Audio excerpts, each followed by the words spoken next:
ദൈവത്തിന്റെ സ്വന്തം നാടായ കേരളത്തിലെ ദൈവജനത്തെ ദൈവത്തിലേക്ക് കൂടുതൽ അടുപ്പിക്കുന്നതിനുള്ള ദൈവിക പദ്ധതിയുടെ ഭാഗമായാണ് കേരളത്തിലെ ആദ്യത്തെ ധ്യാന കേന്ദ്രമായ അസീസി ഭരണജ്ഞാനം 1976 ആരംഭിച്ചത്.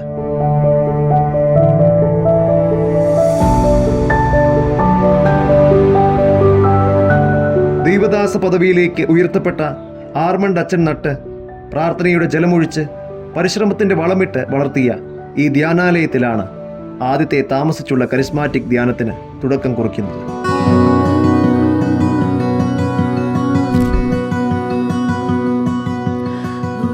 ഇന്ന് ആയിരങ്ങൾക്ക് ആത്മീയ വെളിച്ചം പകർന്നുകൊണ്ട് ദേശത്തിന്റെ പ്രകാശ ഗോപുരമായി അസീസി നിലകൊള്ളുന്നു.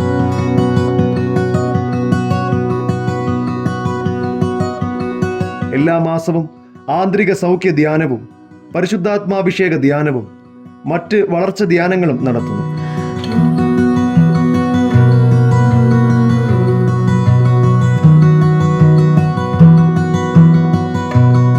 കപ്പൂച്ചിൻ സന്യാസ സമൂഹമാണ് ഇതിന്റെ പ്രവർത്തനങ്ങൾക്ക് നേതൃത്വം നൽകുന്നത്.